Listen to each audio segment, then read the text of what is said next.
Bom, chegou o nosso momento político aqui para falar um pouco de política. Hoje, Alivaldo Barbosa teve que se ausentar, né? Estava com a garganta um pouco... não estava muito disposto. Então, Lídia está aqui com a gente para a gente falar um pouco sobre política. Bom dia, Lídia. Seja muito bem-vinda aqui. É sempre muito bom tê-la aqui com a gente. Bom dia, Neyara. É sempre um prazer estar aqui com você e com todo mundo que acompanha o Notícia da Manhã. Bom, vamos começar um pouco falando... A gente vai falar um pouco da política nacional e da política local. Vamos falar um pouco sobre a coletiva que teve ontem do presidente Jair Bolsonaro, onde ele anuncia, né, uma PEC para reduzir a questão do preço dos combustíveis e do gás de cozinha. É isso, Neyara, um anúncio, né? Na verdade, o presidente nunca faz coletiva, Neyara, né? Ele convoca a imprensa, faz ali o seu anúncio e sai sem responder perguntas dos jornalistas. Foi assim ontem, ao lado do ministro Ciro Nogueira, também do ministro Paulo Guedes. O presidente fez o anúncio dessa PEC. Uma PEC que, claro, já está gerando muita repercussão, Neyara, principalmente nos estados e municípios.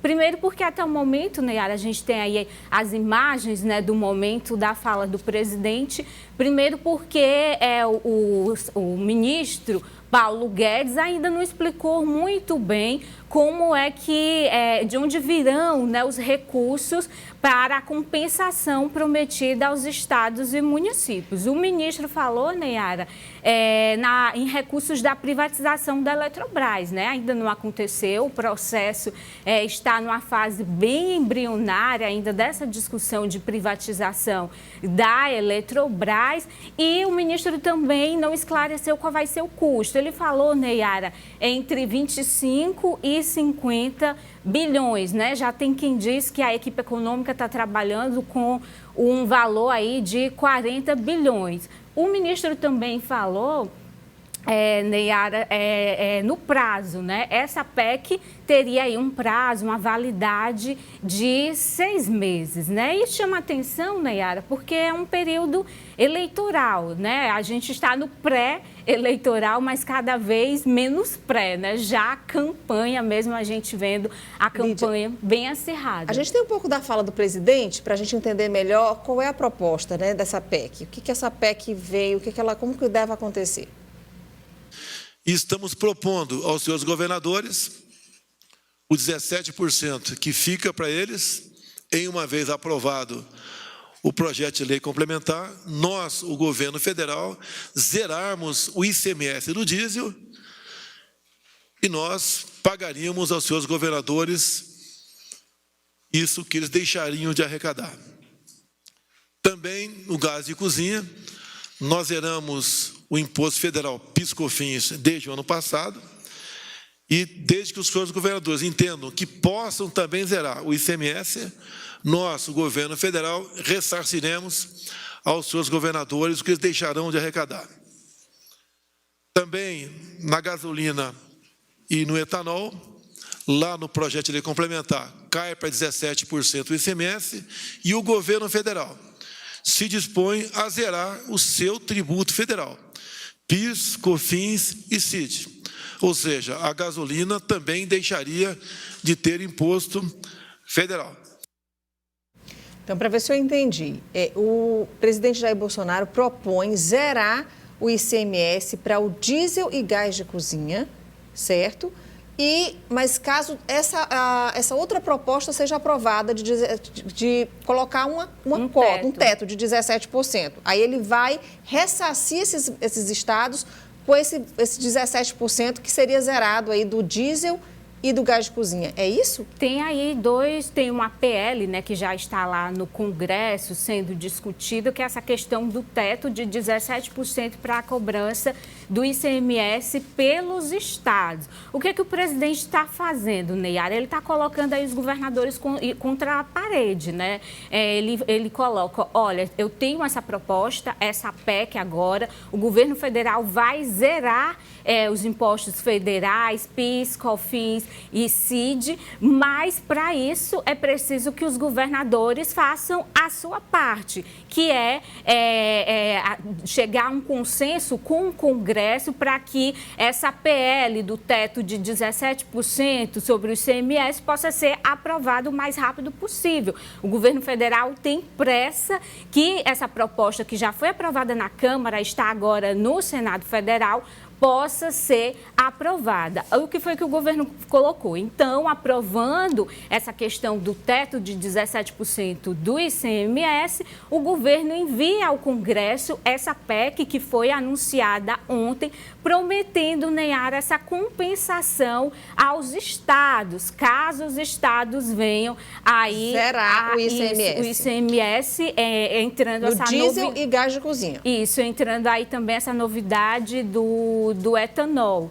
Né? Então, Neyara, é mais um capítulo dessa questão política, que a gente, dessa disputa, né, política entre o governo federal e os governadores, né? O presidente sempre se coloca nessa postura. Eu estou tentando fazer, mas os governadores estão aí a pedra no sapato, estão atrapalhando essa discussão sobre a redução de impostos. A questão, Neyara, é que essa discussão já se arrasta há muito tempo, essa discussão sobre reduzir ICMS, reduzir agora os impostos federais, mas os economistas sempre colocam dúvida de qual será o efeito na prática dessas reduções, principalmente para nós, né, os consumidores finais. É o que vai de fato ser reduzido aí no preço da gasolina. Mas o governo federal, com essa PEC, faz uma sinalização importante, principalmente para os caminhoneiros, né? A gente sabe que a economia do país gira aí em torno do transporte terrestre, os caminhoneiros, né, têm aí esse importante papel, e a gente sabe que à medida que o diesel vai aumentando, isso gera uma cadeia, né, de inflação, principalmente no preço dos alimentos no supermercado. E acaba repercutindo tudo para a gente, né? Eu acho que o que a população quer, gente, é que realmente isso diminua o preço do combustível. Aí, como vai ser isso, acho que a população que não entende de política, que só quer ver no bolso mesmo essa diminuição do valor do combustível. Bom, a gente passaria amanhã aqui tentando falar sobre esse assunto, mas a gente tem que mudar de assunto agora. Sim. Vamos falar um pouco da política estadual. Você preparou, inclusive, uma lista, né, para mostrar mais ou menos como se comporta hoje a nossa Câmara Municipal em relação a apoio nessa corrida ao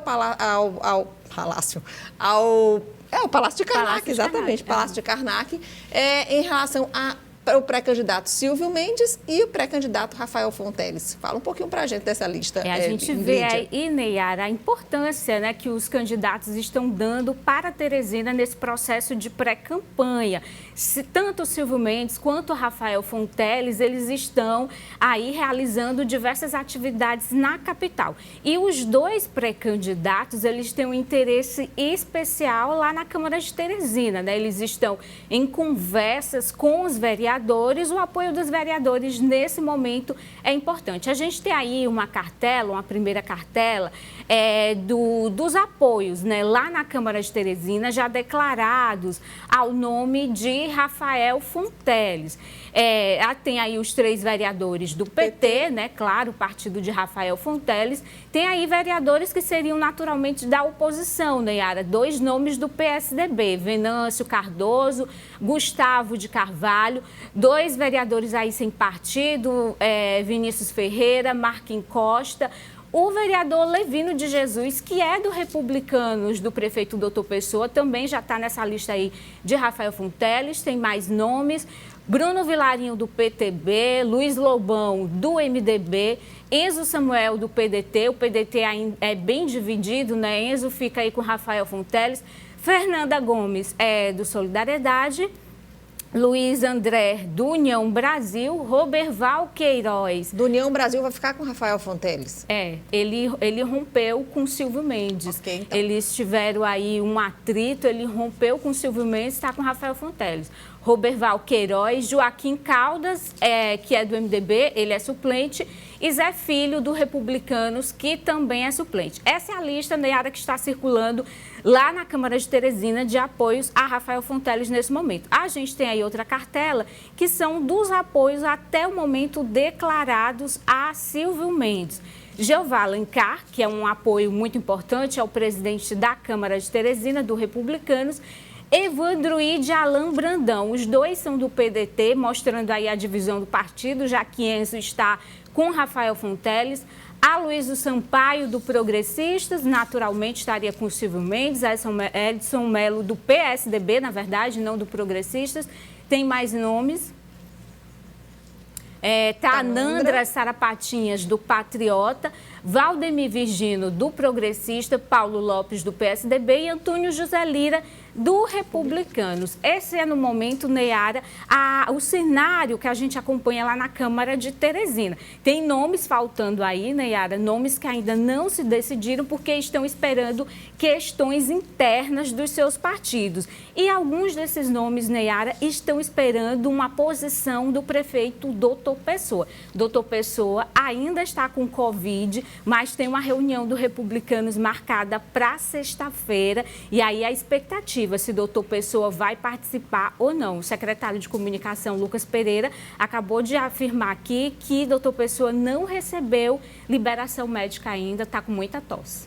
Ok, então, muito obrigada, Lídia, pelas suas informações, tá? Muito obrigada. Eu que agradeço, Neyara, e até a próxima. Não sei se o Elivaldo vai estar aqui amanhã. Acho que você vai estar aqui amanhã ainda com a gente, tá? Obrigada. Até amanhã, então. Até amanhã.